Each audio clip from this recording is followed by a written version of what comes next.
Alcaraz playing for double prize versus Musetti in Nitto ATP Finals Group Finale. De Minaur must beat Fritz in straight sets to remain in semi-final contention. Two singles semi-final spots will be decided on Thursday at the Nitto ATP Finals as round-robin play concludes in the Jimmy Connors Group. A win for Carlos Alcaraz against Lorenzo Musetti would seal first place in the group and ATP year-end #1 presented by PIF honors for the Spaniard, while Alex de Minaur needs a straight sets win against Taylor Fritz, coupled with an Alcaraz victory, to advance. Alcaraz leads the group after two matches at 2-0, followed by Fritz at 1-1, Musetti at 1-1 and de Minaur at 0-2. In doubles action, the Peter Fleming group will also wrap up Thursday. Italian Simone Bolelli and Andrea Vavasori bid to finish a perfect round-robin campaign when they face the 0-2 team of Tim Poots and Kevin Krawitz, before a win-and-advance showdown that pits top seeds Julian Cash and Lloyd Glasspool against Marcel Granollers and Horacio Zeballos. 1. Carlos Alcaraz, ESP, vs. 9. Lorenzo Musetti, ITA. Alcaraz is among the most fearless competitors on the ATP Tour, but the bold 22-year-old admitted nerves could factor into this high-stakes match against Musetti. Pitted against the smooth-hitting home favorite and the Italian crowd, Alcaraz is well aware of what is on the line. Top videos. A win would send him through to the semi-finals with a perfect 3-0 group record and seal his second year-end #1 finish in the PIF ATP rankings, his first since 2022.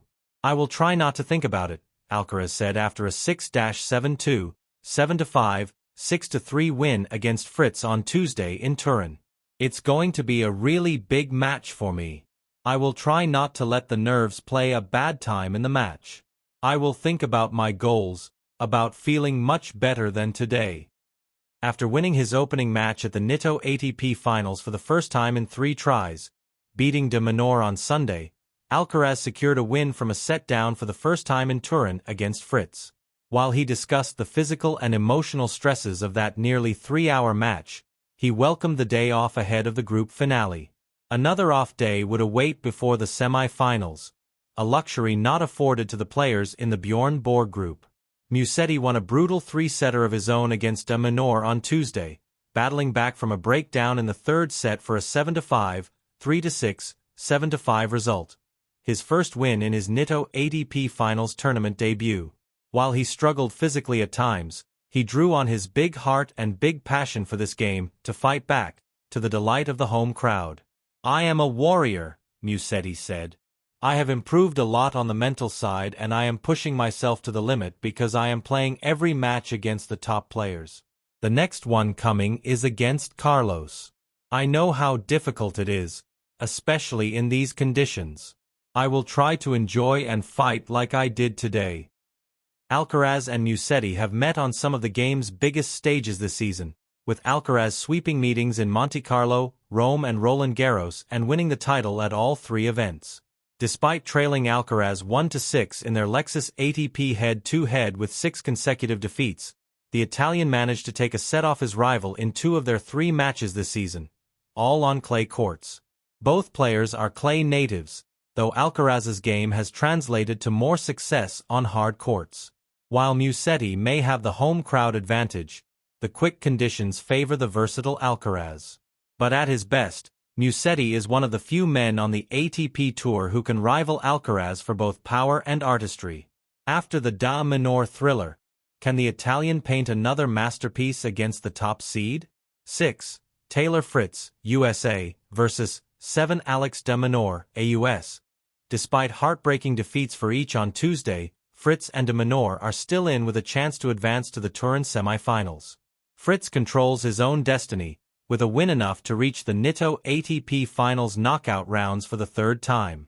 De Minaur needs a straight sets victory to stay in contention, and would then be rooting for Alcaraz to send him through with an evening win over Musetti.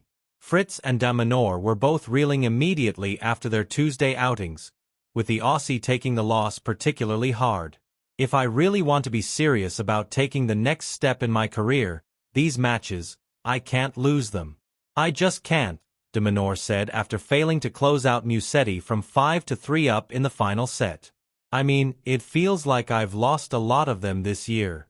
More than anything, it's getting to a point where mentally it's killing me.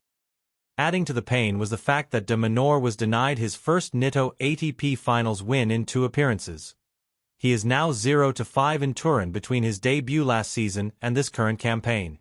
After notching a career-best 55 wins this season, according to the Infosys ATP win/loss index, the Aussie will be eager to add at least one more to his tally.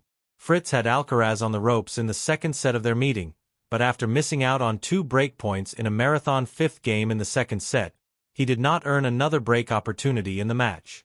"I had the chances. I had all I could ask for," he reflected. "I'd say the thing that's frustrating is most of the opportunities that come to my mind were all on me actually having the ball that I want to really attack on, just not hitting it well enough." The American credited his aggressive returning with creating opportunities to attack on return, and he'll hope to have plenty more chances to dictate against de Minaur. While the Aussie is not as attack-minded as Alcaraz, he knows how to do damage on hard courts. His 42 wins on the surface this season are the most on the ATP Tour. The pair's Lexus ATP head-to-head is dead even at 5-5, though they have not played since Fritz swept 2 late-season meetings in 2024, at the Nitto ATP Finals and Davis Cup. Doubles action. The standings in the Peter Fleming group make for a very straightforward Thursday. At 2-0 with a perfect 4-0 set record, Italians Bolelli and Vavasori have clinched first place in the group, though they will still be playing for significant PIF ATP doubles rankings points and prize money when they take on Krawietz and Poots, whose title defense will end in the round-robin stage. Cash and Glasspool, who clinched year-end ATP doubles number 1 presented by PIF Honors by beating the Germans on Tuesday, take on third seeds Granollers and Zeballos in what effectively amounts to a quarter-final. The winner of that evening's showdown will advance to the semi-finals in second place.